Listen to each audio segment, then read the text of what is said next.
I think Mamdani has recognized that the attitude to Israel has fundamentally changed among the young people over the last 2 years.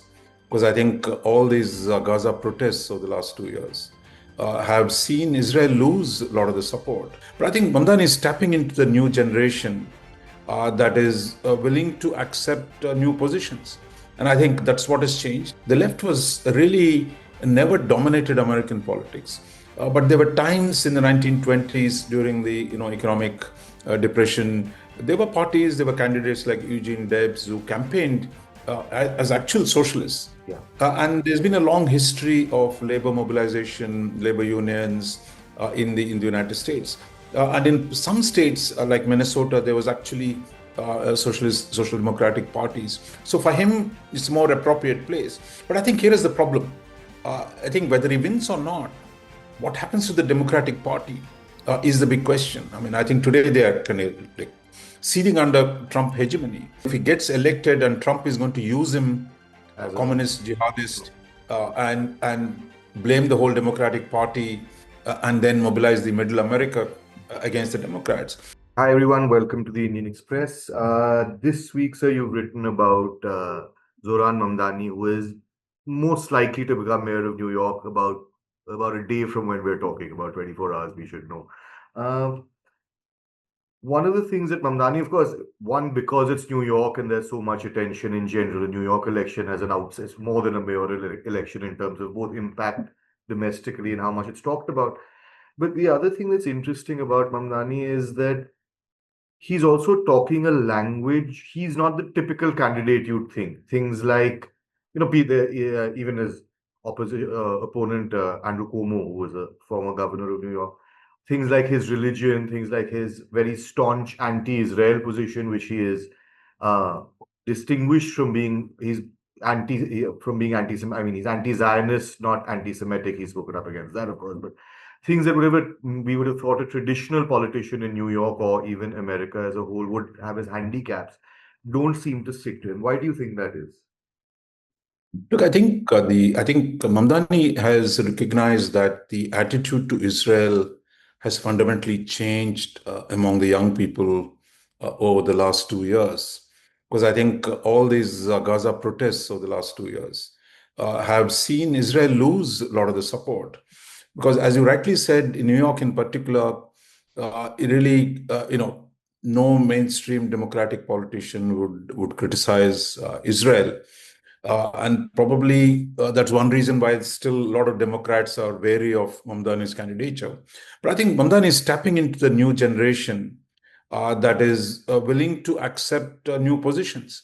And I think that's what has changed. And I think his outreach, the importance of connecting with the new voters and telling them that, look, that the situation in Gaza is not acceptable. And he had to, of course, furiously deny charges that he was an Islamic jihadist, he was anti-Semitic. But I think he survived. And I think that tells us something that, in society, nothing ever remains constant. But I think that's where a bold politician makes a difference. And I think that's what he has done on the anti-Semitism and the Israel question in New York. In a broader sense, both, of course, this current election, as well as broadly, people like, say, Bernie Sanders, AOC, and now Mamdani, they're what was being called a progressive caucus within the Democratic Party. At least these three names, and now Mamdani is the latest and youngest, are self-confessed socialists. I mean, I think all of them in that. Much like Europe, and say, for example, communist or socialist is a bad word in America, but it's not so in Europe. Even now, there are, in parliamentary systems, there are socialist parties, less strong perhaps than they once were. In India, of course, we say socialist is a part of our many parties. Everyone, all the post-Mandal parties will call themselves socialist. This clarity of not like the old Democrat thing was you try to say union but not socialist, progressive but not socialist, liberal, but what do you think has changed even in this manner that's so openly, and it seems to be getting him results? I mean, it seems to be expanding his base. Yeah, as you said, look, socialism, social democracy are fairly centrist ideas in Europe, which has had a long history of communist and social democratic parties. In India, of course, we have it in the constitution that India is a Socialist. secular, democratic, socialist republic.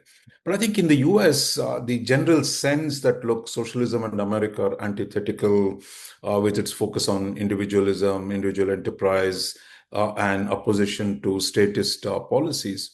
But I think that kind of understates the historic tradition of the left in the United States. The left was really never dominated American politics. But there were times in the 1920s during the economic depression. There were parties, there were candidates like Eugene Debs who campaigned as actual socialists. Yeah. And there's been a long history of labor mobilization, labor unions in the United States. And in some states like Minnesota, there was actually social democratic parties. So many of them merged into the Democratic Party, and then which became more and more, shall we say, avoiding the charge of being, socialist or later even liberal, for example, in the 1980s.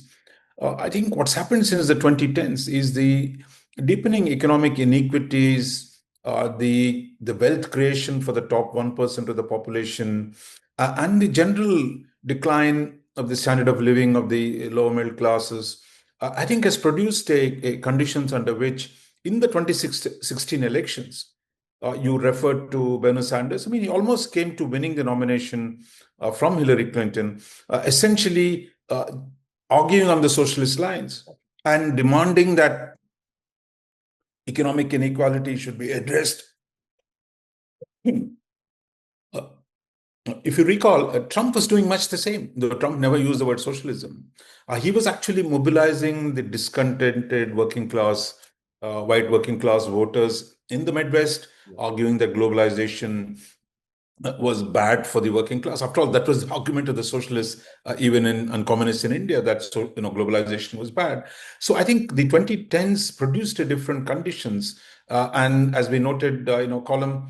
The DSA, Democratic Socialists of America, was formed in the early 1980s, bringing together labor activists, anti-peace activists, feminists, and a whole bunch of groups.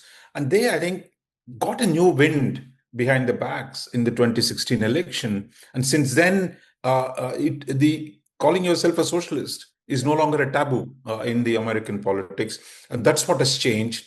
And that's what we see today. Actually, somebody calling himself a socialist and an organization calling itself DSA, openly campaigning and winning support. So I think it's really have to do with economic conditions in the US, where the rich have become really richer than ever before, and the middle class has been squeezed.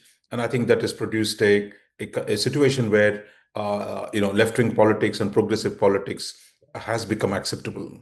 The final question is, for the Democrats and perhaps, centrist or slightly left of center parties across the world, across democracies, you see, so there, if you say there's an anti-inequality, anti-globalism, even anti-American capitalism, it has shaped up in the last decade, a couple of decades. From one Donald Trump is very much anti many of those tenets, and he's building that up. He may do it more parochially than many would like, but that is his appeal. Now you see people like Mamdani coming up who are doing that. But Mamdani's greatest, and New York, of course, is a Democratic bastion, right? But it is the Andrew Cuomo's or say Kamala Harris in the last campaign that the people who are don't seem to have the anti-system and the vocabulary or imagination is the sort of mainstream centrist parties. Do you think they will sooner or later have to absorb this, or will there be a change of guard? How does that move forward? Whether he clearly has some traction. I think what happened in the 1980s was the parties like the US Democratic Party, the British Labour Party, were beaten into submission by the rise of the Reagan-Thatcher economic consensus, which demanded, abolishing state role, trashing trade unions, privatizing, deregulation. These factors actually, so to survive, actually, they moved to the right to the center, shall we say, from a left of center positions. But today, I think what's happening is, since as a 2016 election and Trump's victory, Trump's ability to mobilize those who were left behind by the globalization, today I think has created a new space for the progressives and for the left. But the difference, I think, as we said, look, both the MAGA populists as well as the Mamdani progressives both talk about economic inequity and the injustice that has been done to the working people. But I think the MAGA mobilizes on the basis of ethnic identity, culture, the sense that outsiders have taken away their jobs. While Mamdani is actually arguing the other way that look, you need to have an inclusive agenda. But of course, it's easier to do inclusive agenda in New York, which is really historically been a mix of new people coming into the town, into the city. So it's a much more diverse, one of the most diverse cities in the world. So for him, it's a more appropriate place. But I think here is the problem. I think whether he wins or not, what happens to the Democratic Party is the big question. I mean, I think today they are kind of like seething under Trump hegemony. So there's one faction of the Democratic Party saying that, look, this guy is going to make it worse for us. That is, Mamdani will make it worse for them. Because if he gets elected and Trump is going to use him, as a communist jihadist, and blame the whole Democratic Party and then mobilize the middle America against the Democrats. But there's another bunch in the Democratic Party which is saying, look, you really need someone like Mamdani, a charming, has a new ways of organizing politics and the ability to challenge without being defensive. And I think this way Kamala Harris was too defensive to challenge Trump, and that you need someone, a younger, new face, capable of actually leading the party into the next few years. So I think that's where the Democrats have to decide whether they're going to go left on the basis of the economic demands. Are they going to stick to the safe center? I think that's a debate within the Democratic Party.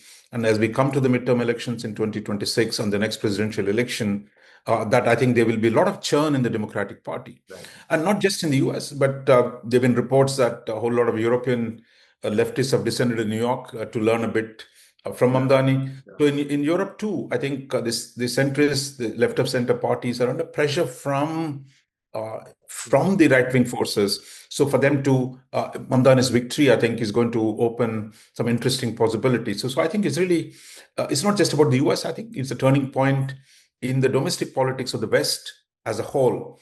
So I think that is the big change.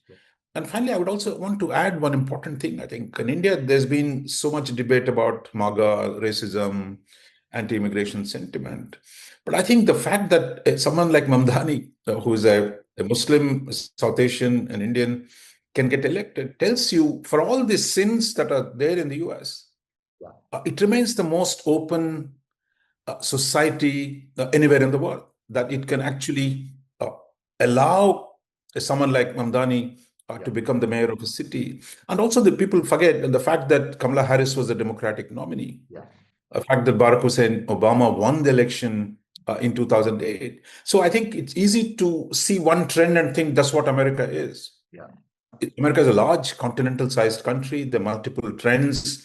And the fact that outsiders can thrive so much, I think, remains. I mean, despite all the problems that immigration has created, there is the other element. And this is also true of England, Australia. I would say much of the Anglo-Saxon world has been open to immigrants, has been open to absorbing them, but has also created backlash.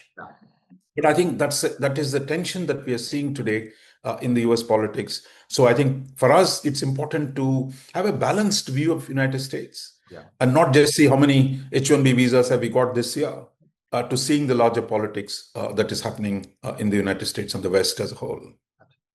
Thank you so much, sir. We'll talk again soon. Everyone, read the piece. It's on the IndianExpress.com.